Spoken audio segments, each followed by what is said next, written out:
Good morning. We are going to continue reading The Strangers. This book has really got me. I love how right away Haddix has pulled you in. So that is a good indication of a great author. Okay. All right. So today we're going to try to read from chapter 10 to chapter 15. Okay. All right. So here we go. Finn. Remember, Finn is the youngest brother, and based off of what we just last read, Mom is strangely going out of town. She hasn't been very detailed. They're being left with a mom who they don't know. They just know that she's the mom of one of the students that go to the schools. So they're kind of in the confusion mode of what is happening with Mom. Mom hasn't really given any detail of when exactly she's going to be back. All right, so just a little recap. All right, Finn, chapter 10. Finn sat in a sea of empty desks. His class had already said the Pledge of Allegiance and listened to the morning announcements. The most important one, lunch, was going to be pizza, and still his friends, Tyrell and Lucy, hadn't shown up. Now, he was supposed to be reading quietly while Mr. Habaz helped some other kids with math, and normally Finn loved any Commander Toad book, though he couldn't read them quietly because he always laughed. But today he kept looking up from Commander Toad in the big black hole to stare at the empty desks. It made him think about Mom leaving too. Was she still at home, or has she driven to the airport already? Why hadn't Finn asked what time she was leaving? What if Finn suddenly got a stomachache? How could he know whether he was supposed to go home or go to that strange woman's house? Maybe Finn should get a stomachache so he could go home and spend every moment possible with Mom until she had to leave, if she hadn't left already. His stomach did feel kind of funny. Finn, don't worry, I'm sure your friends will go here soon. Mr. Habaz said from across the room. I got a message from the office that there's a late bus. Just then, the speaker at the front of the room crackled, and Finn heard the school secretary say, Pardon the interruption. Bus 32 has just arrived. Teachers, please admit the late students to class. Lucy, Tyrell, and 3 other kids came dashing into the classroom. Tyrell raced to the front of the class and cried out, Someone crashed into our bus! Lucy dropped her backpack and put her hands on her hips. Tyrell, you know it was just a bump, not a crash, she said. Crash sounds like somebody got hurt. But the police had to come, another of Finn's friends, Spencer, added. Mr. Habaz sighed. Okay, take 5 minutes, he said. Tell the story. Then we'll get back to work. You can have the rest of the conversation for recess, okay? This green car came out of nowhere and just hit us, Tyrell said. It was like the driver didn't even see us, and you know that bus is as big as a house and bright yellow. Who has a question for the bus 32 kids? Mr. Habaz asked the rest of us. Mr. Habaz kept alternating between having the kids from the bus talk and letting the other kids ask questions. It made Finn a little sad that every answer made the crash sound less and less interesting. Even Tyrell had to admit, No, I don't think there was a dent, but they wouldn't let us get off the bus to look. We just had to sit and wait forever. At least 5 minutes passed without Finn thinking about his mom being away. Finally, Mr. Habaz said, Okay, bus 32 kids, time to sit down. Back to our normally scheduled program, silent reading or page 90 in the math book. His heart wasn't quite in it, but Finn whispered to Tyrell, At least you got to have an adventure this morning. I wish my bus had been in a crash. I mean, as long as nobody got hurt. Finn, we were saving the big news for you, Tyrell said as he slid into his seat. Lucy said maybe we shouldn't tell, but... But what? Finn asked. Tyrell, you know Finn's mother was not robbing that bank, Lucy said, dropping a book onto her desk. Robbing what? Finn asked. My mom? No way. When the car hit us, we were right beside the bank, Tyrell said, talking fast the way he always did when he got excited, which was pretty much always. You know, the one with the red sign? Anyway, your mom came running out of the bank carrying a big bag, big enough that it was like she might have told the bank lady inside, give me all your cash. She got into her car and pulled out of the parking lot, and Finn, she even squealed her tires like she was making a quick getaway. Finn's mother did not ever squeal her tires, much to disappointment. You must have just seen someone who looked like my mom, Finn said. Nuh-uh, it was her, Tyrell said, and that was your car because it had the scratches on the side where you had Emma crashed your bikes into it. Tyrell saw Finn's mom all the time. He knew Finn's mom's car too. In fact, some of the scratches on it were probably from Tyrell's bike, not just Emma's and Finn. Tyrell hung out at Finn's house so much that a neighbor had asked once if they were twins, even though Tyrell was black and Finn was white. So Tyrell should have known that Finn's mom would never rob a bank. Nobody from the bank chased out after Finn's mom, Lucy said. Someone would chase a bank robber. Probably she was just in a hurry. Finn started to tell about how Mom was going on a business trip to Chicago. How she had been in a big hurry this morning, but suddenly Tyrell grabbed Lucy's arm. "Lucy," he cried, "what if the green car was chasing Finn's mom? And that's why he didn't see the bus. Because she turned out in front of us, and then boom, we were in the way. Our bus stopped the green car from catching up with Finn's mom. What's it called when someone helps someone else with a crime? We're accomplices?" Lucy asked. "Oh, my beloved chatty kids, Finn, Tyrell, and Lucy." Mr. Habaz called from across the room. "Silent reading, remember? Do you need to move to different seats so you're not tempted to talk?" "No, Mr. Habaz," the three of them chorused together.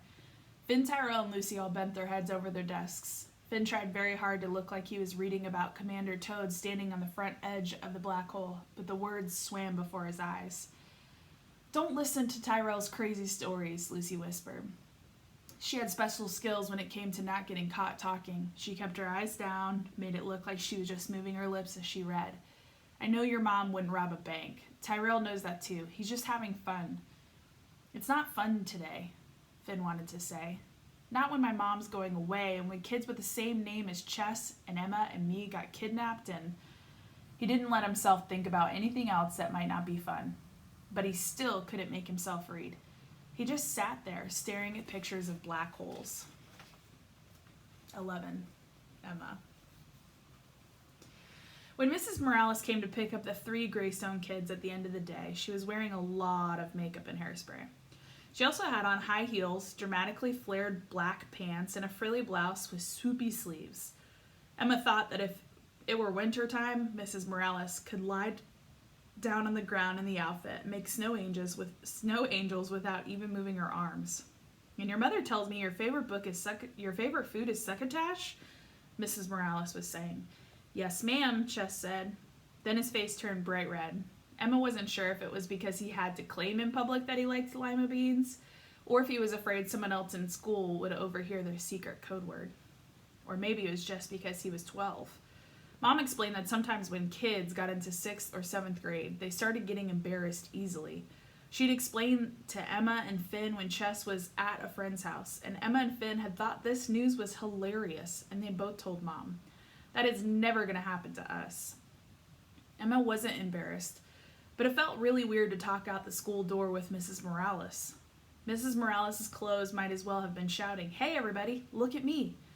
Emma was more used to being around people whose clothes talked in a normal voice and didn't say anything but, look at me, don't look at me, who cares? Though Emma herself did have a Math Olympiad t-shirt she really loved. Was it also like shouting to walk around with those words, "Math kids, get pie on your clothes"? "My SUV's over here," Mrs. Morales said, pointing out into the parking lot. "There's been a tiny change of plans, because your mom ran out of time to drop your suitcases off at my house this morning. So we're going to swing by your house to get them. You can check on your cat while you're there and attend to the kitty litter, so we won't have to go back until the day after tomorrow." "But Mom will be back by then, right?" Finn asked, stepping off the curb. "Sorry, honey," Mrs. Morales said, ruffling Finn's hair. "She still doesn't know when she's going to she still doesn't know when she gets to come home." Finn stuck his lip out like he was sulking, which wasn't like him. But Emma liked Mrs. Morales a little bit better, that she'd known to mess up Finn's hair. "I can do the kitty litter," Chess said. "That's nice of you to offer, but your mom said it was Emma's turn." Emma felt a little like her own mother had tattled on her. "But I didn't say I wouldn't do the kitty litter." She wanted to protest. "I was just thinking about more interesting things." "Susanna," one of the teachers on the bus duty called over to Mrs. Morales. "Great to see you back. We miss you at PTO." "Oh, believe me, I miss Natalie's elementary school days too," Mrs. Morales called back. "Life was so much simpler then." What did that mean? Other teachers and parents kept calling out to Mrs. Morales, but she kept shepherding the kids towards the parking lot, even as she stayed a few steps back from them. It almost felt to Emma as though Mrs. Morales didn't want everybody to know the Greystone kids were with her. Because we're not wearing makeup and hairspray and swoopy clothes, Emma wondered. Then she giggled, imagining the three of them would look like with makeup and hairspray and swoopy clothes. It's the white SUV at the far end of the lot, Mrs. Morales said under her breath, like a spy or a gangster. Go around and get in the passenger side, not the side that faces the school. Okay, that was weird, Emma thought. She looked towards Finn and Chess, and her eyes met Chess's, and Chess instantly started patting Finn's head. Hey, Finn, Emma said. Look how big that SUV is. It's white. What do you bet the Morales family named it Moby Dick like the whale? Moby for short. Won't it be fun to drive around in Moby? Finn turned back towards Mrs. Morales. Is your car named Moby Dick? He asked. No. She was looking around and barely even glanced at Finn. I guess they're never thought about naming it. They reached the SUV then, and Emma huddled close to Finn as they circled it. Don't worry, she whispered. You still have Chess and me with you. It's not like you're totally stuck with people who don't even name their cars. Emma started to reach up for the handle of the front passenger door, but Chess shook his head. Someone's already sitting there, he whispered. The daughter, Natalie. He opened the side door, and first Finn, then Emma, then Chess climbed in. As Emma settled into the middle seat, she peeked towards the front. All she could see of the girl sitting there was a waterfall of brown hair, and the edge of a cell phone of the girl was hunched over. The girl didn't turn around or say hello. Mrs. Morales climbed into the driver's seat. Everybody, this is Natalie, Mrs. Morales said. Natalie, this is Chess, Emma, and Finn. Hi, Finn shouted. Nice to meet you. Yeah, Emma said. Chess said, his face turned red again.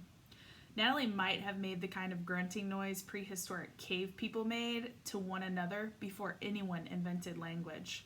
But it was kind of hard to tell because Finn had been so loud. Natalie's posture didn't change in the least. She didn't turn her head. Her fingers kept flying over the surface of the cell phone. Mrs. Morales sighed as she put her seatbelt on. Natalie, wasn't it nice to see the elementary school again? Mrs. Morales said in one of those fake cheerful voices grown-ups use all the time, where you have so many happy memories. Natalie grunted again, and this time the sound could have gotten lost in the noise of the engine starting up. Something dinged. Oh, Natalie, could you check the text message? Mrs. Morales said. She turned the steering wheel far to the right to back out of the parking space. Emma found herself deeply curious about what Natalie would do next. Would she A, grunt again and maybe even make it audible this time? B, keep typing on her own cell phone and totally ignore her mom? Or C, actually reach into her mother's bright red purse and pull out Mrs. Morales' phone and read the text message aloud, in a normal voice even? Emma would have said there was no chance the answer was C. If she had $1 million to bet on the odds of each answer, she would have put it all on A or B. But after Natalie let out a loud sigh of her own, the kind of sigh that someone was in greatest agony ever, she reached into the red purse on the floor between her and her mother. She slid her mother's cell phone through her curtain-like waterfall of hair, studied it silently, and then announced in a bored voice, "It's from those kids, Mom." She dropped the phone back into her mother's purse. Emma was so busy deciding whether to count Natalie's bored tone as normal that she let it fall into Finn to cry. What did Mom say? Is she going to call us? Is she coming home tonight? Mrs. Morales switched the SUV from reverse to park, scooped up the phone. She glanced at the screen, then turned to face Finn, Emma, and Chess. I'm so sorry, she said. Your mom was texting to say that her meetings are going really, really late. She's not even going to be able to call you this afternoon or evening. What would you like me to say back to her? Emma took a deep breath, grabbed Finn's hand. She squeezed it hard. Don't let Finn cry, she thought. Don't let Finn cry. Not in front of this awful girl, Natalie. Was it possible that if Emma hadn't had Finn to think about, she might have needed to tell herself, don't let me cry, don't let me cry, not in front of Natalie? Can we just type the answer ourselves? Chess asked. Probably Mrs. Morales and Natalie wouldn't be able to tell that his voice wobbled a little. Probably only Emma noticed because she knew him so well. Mrs. Morales handed the phone back and Emma peeked over Chess's shoulder. Chess here, he wrote. We're fine. We all had a good day at school and we are with Mrs. Morales now. Can you talk to us tomorrow morning? Do you know when you're coming home? Tell her we love her, Finn yelled, and Chess added that. Emma stared at the phone screen. 3 little bouncing dots appeared, which meant Mom was writing back. Emma waited. In the driver's seat, Mrs. Morales waited too. Natalie kept typing away on her own phone as if nothing else mattered. I hate not getting to talk directly, popped up on the screen. Susanna, please pass this along to the kids. I promise I will make it all up to you when I get home. Just think about all the fun we're going to have. I'm trying to finish up as fast as I can so I can come home as soon as possible. So I need to stop texting and get back to work. I love you all so, so much. Mom must have thought Chess gave the phone back to Mrs. Morales right away, since she was writing to Susanna, not him. That was weird. Mom hadn't answered Chess's questions. This was not like Mom at all. Chess started to hand the phone over to Mrs. Morales, but Emma said, wait a minute. She took the phone from Chess's hand, tilted it to make it look like she was adding a message of her own. But really, she was scrolling back through the text conversation to see what Mom had told Mrs. Morales earlier that day. Maybe Mom had actually told Mrs. Morales how long she was going to be gone.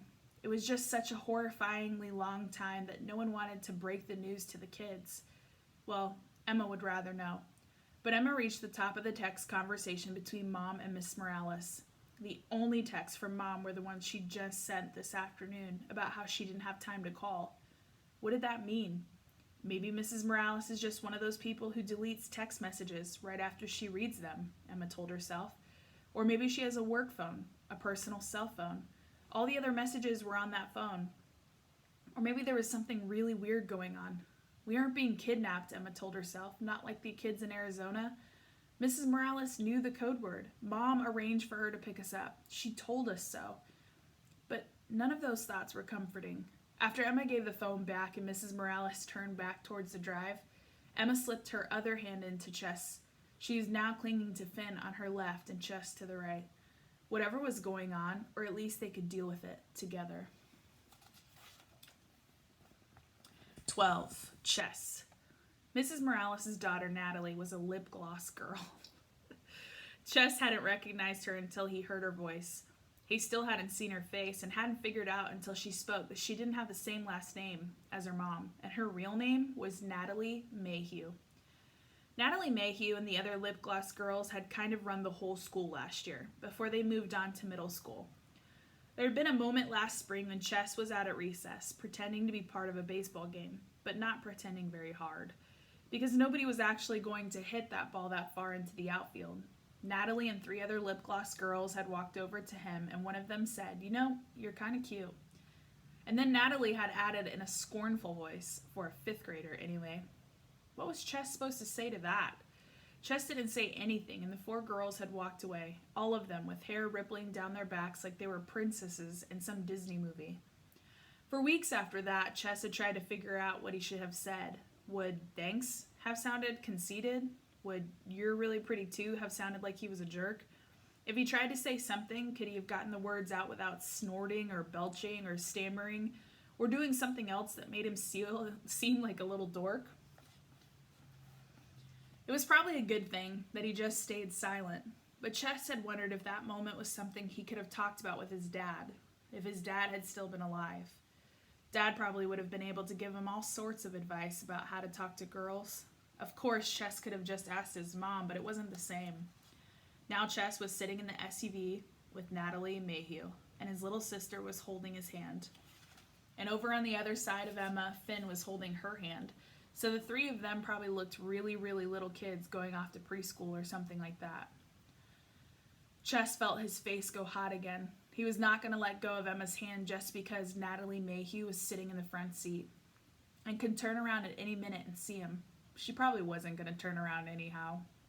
She probably didn't even remember talking to him last spring. She was a middle school girl now, and she probably forgotten about everything that happened in elementary school. Before Chess knew it, Mrs. Morales was pulling up in front of the Greystone's house. "You can park in the driveway," Finn volunteered. "Mom won't mind. And Rocket stays in the house, so it's not like he'd come out and make you sick because of your allergy." "That's okay," Mrs. Morales said. "I'm already parked. I'll just stay here, take care of some emails." Natalie can go in with you and help you carry out your suitcases. Natalie Mayhew is coming into my house, Chess wanted to scream. Ooh, let's see if she obeys this time, Emma whispered in the ear. Can Natalie put down your phone that long? What's your prediction? Chess watched Natalie. She seemed to be texting one hand as she shoved her door open, slid out the door in one smooth move, and began walking up the driveway. As far as Chess could tell, she didn't take her eyes off the phone screen once. She also didn't stop texting. Never mind, Emma whispered to Chess. Chess followed Natalie, Finn, and Emma towards the house. He was a little afraid Finn would suggest, hey, let's race like we always do, and then probably Natalie would laugh at the way Chess ran. But even Finn seemed weighted down, his steps sluggish. Even the cowlicks in Finn's hair seemed to droop. When they got to the door, Chess pulled out the key and turned it in the lock. That house had already closed up, feeling to it as if he had been empty for days, not just a matter of hours. 3 suitcases sat by the door. Chess was in ordinary blue. Finn had a giant Pokemon logo. And Emma was bright red covered in stickers. Really, I can carry my own suitcase, Finn said. His voice echoed a little. Natalie doesn't have to help. Mom would have made me come in here anyway. Natalie muttered without looking up from her phone. She leaned back against the wall by the door. Why? Emma asked, as if this was something that deeply fascinated her. Don't worry about it, Natalie said. Just take care of your cat or dog or whatever it is. Weren't you listening? Finn said. He sounded offended. Rocket's a cat. Yeah, Natalie said. She kept her head bent over the phone, but Chess could have sworn he saw her eyes dart right to left, her gaze shooting past the phone. Maybe she really was looking around their house. She just didn't want them to know she was looking around the house. Chess wanted to share this observation with Emma, but he couldn't do that with Natalie standing right there. I'll help you with the kitty litter, he offered to Emma. Finn, why don't you go pet Rocket and keep him company for a few minutes? I'll have to find him first, Finn said. He bent down and looked under the couch. He's probably on the window seat in Mom's room, Emma said. That's where he goes when no one's home. Chess was a little worried that Finn would say, how do you know where Rocket goes when no one's home? If nobody's home, nobody's here to see him. And then Emma and Finn could get into one of those, if a tree falls in a forest and nobody hears it, does it still make a sound discussion? Natalie Mayhew would just stand there rolling her eyes. But Finn said, okay, and raced towards the stairs. Oddly, Natalie followed him. Chess wanted to call out to her, hey, who said you were allowed to go upstairs? Who even invited you in our house? But that would have been rude. It would have just made it seem like he didn't trust Natalie. Was there any reason not to trust Natalie? Mom trusts Mrs. Morales. Mom knew Mrs. Morales had a daughter, so... Are you going to help me or not? Emma asked, backward walking towards the kitchen, the door down to the basement. Oh, yes, Chess said. He and Emma were part way down the basement stairs, past the step where he stood in the darkness the night before, listening to his mother's phone call, before he figured out what he wanted to say to his sister. Do you remember Natalie from last year, when she went to our school, he asked. No. Chess guessed there was a big difference between him being just 1 year younger than Natalie and Emma being 3 years younger. Natalie was a part of this girls' group. They all wore lip gloss, he began. Really? Emma said, as if he just said something like, cheetahs can run up to 75 miles per hour, or bats are only mammals that can fly. Girls wear makeup in 6th grade? Do girls in your class do that this year? Some do, Chess said, I guess, but it's not the same as... Why was he having so much trouble explaining this to Emma? Emma got ahead of him again. Jumping past the last 3 steps, now she was almost where Mom had stood the night before. Maybe Chess could tell Emma what he heard Mom say on the phone, instead of trying to explain about Natalie. But what if that just scares her? It was scary that Mom had said, you have to fix this, or so help me I will, to some strange person. Joe, at 3 a.m.? Then just 4 hours later, she was announcing an unexpected business trip. It was scary that her last words to Chess had been, don't forget anything. But telling Emma about all that would make it less scary. Mom's the one I need to talk to, Chess decided. She'll call tomorrow morning, I bet. I'll just have to take the phone elsewhere, private, away from Emma and Finn, and away from Mrs. Morales and Natalie, and I'll get Mom to explain. Chess needed to hear Mom say, "Everything's under control. Don't worry." Maybe he even needed to hear her say, "The police have found those kids in Arizona. They're perfectly safe. They're back with their parents. The kidnappers will be in prison for the rest of their lives, and really, it was just a false alarm." Me thinking those kids had anything to do with us? "Can you hold the bag for me?" Emma asked. She crouched down beside the litter pan, the scoop in one hand, a plastic grocery store bag in the other. Chess walked over and took the bag from her. "Natalie's a teenager," Emma said, as she dug the scoop into the litter. "Mom told Finn and me that sometimes kids start acting weird about the time they turn 13, or even just 12 like you." She dropped the clumps of litter into the bag and jokingly flicked the empty scoop at him. "I don't act weird," Chess said. "Oh yeah?" Emma challenged, taking the bag from him and tying the handles together so it wouldn't leak. "Then why are you just standing there all moony, talking about Natalie? Why is it different if she wears lip gloss than if the girls in your class wear lip gloss?" "I'm not," Chess began, but just then he heard Finn shout from upstairs, "Chess? Emma? Get up here now!"